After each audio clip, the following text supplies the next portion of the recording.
Little Red Cowboy Hat by Susan Lull, illustrations by Randy Cecil.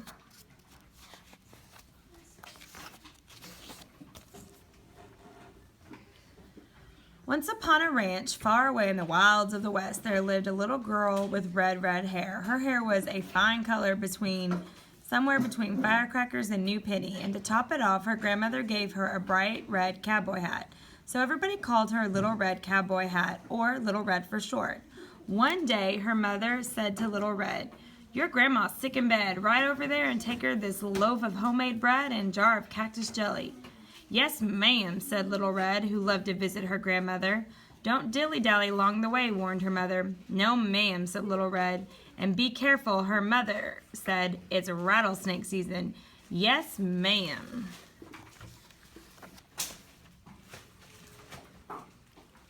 Little Red put her cowboy hat on her head and saddled her buckskin pony. She packed the loaf of bread and jar of jelly in her saddlebag, and then she set off for grandmother's ranch several miles away. First, she rode down into a deep canyon. Click, clunk, crunch went the pony's feet, striking sparks on the rock.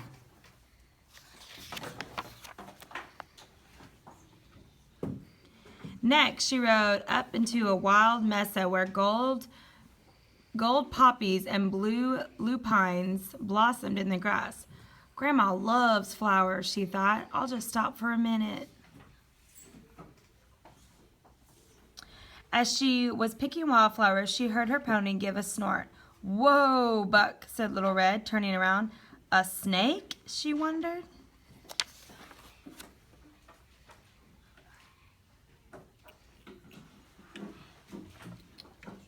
Then she saw the wolf. "Howdy, little girl," he said.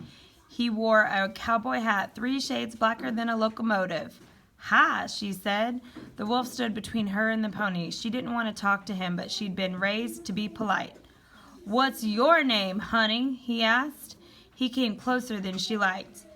"Little Red Cowboy Hat," she answered reluctantly. She'd also been raised to tell the truth. "Red," said the wolf. A creepy feeling ran up her backbone and tingled in the roots of her hair. "Red as in ketchup?" he asked. "Or red as in blood?" She didn't answer. He was much too close. She could count the teeth in his smile. "Where are you going, sugar?" he said. "Why not take a little ride with me?"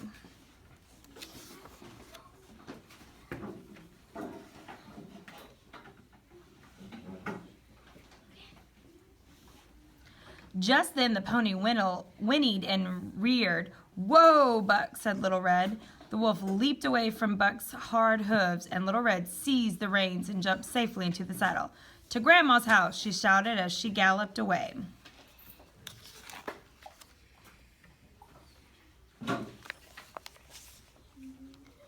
When Little Red reached her grandmother's ranch, she didn't hear a sound except the windmill creaking. Scree, scree.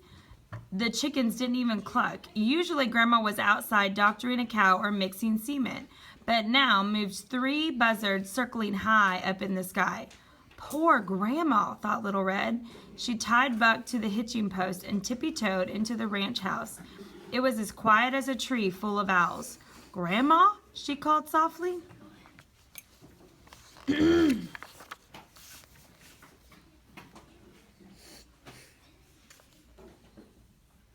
She saw a big lump in her grandmother's bed. The lacy edge of Grandma's shower cap peeked above the patchwork quilt.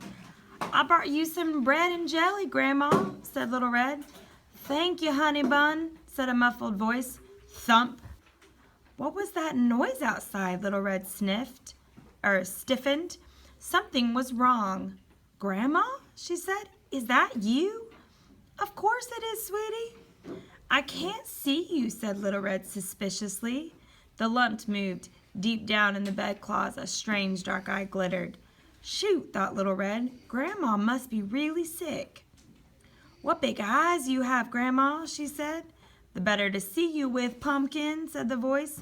Ka-thump came the noise outside again.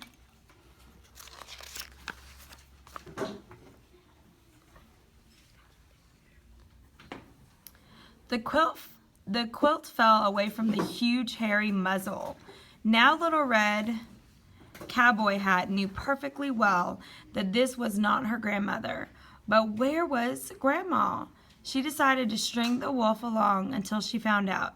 So she went on bravely. What a big nose you have, Grandma. The better to smell you with, Dumpling, said the figure in bed. Thump, thump. And what sharp teeth you have, Grandma.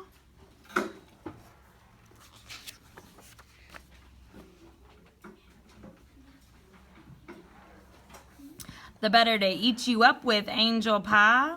And the wolf sat bolt upright and grabbed Little Red Cowboy Hat. Thump, thump, thump. Ow, she screamed. Quiet, you delicious morsel, he snarled, licking his chops.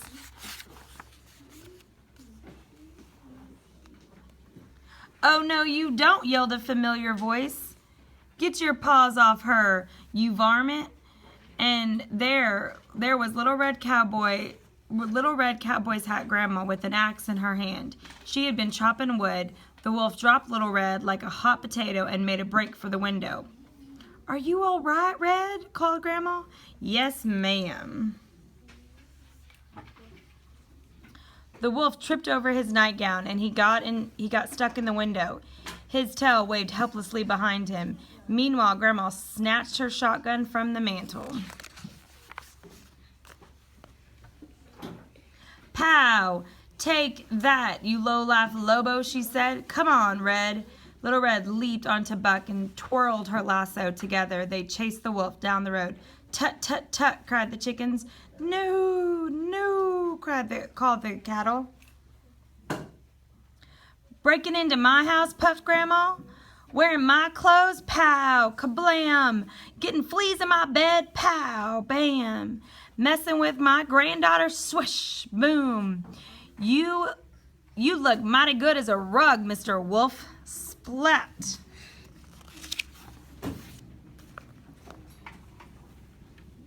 Later, back at the ranch, Little Red Cowboy Hat and her grandma sat down to eat their bread and cactus jelly. Now, Red, have you learned your lesson? Asked Grandma. Yep, a girl's got to stick up for herself, said Little Red. Her windblown hair glowed in the light of the setting sun. It was a fine color, somewhere between autumn leaves and chili peppers. And Grandma smiled as she smoothed it down. That yellow-bellied, snake-blooded, skunk-eyed, rancid son of a parallelogram, she said. This time he picked the wrong grandma, and they never had any wolf trouble again at her ranch.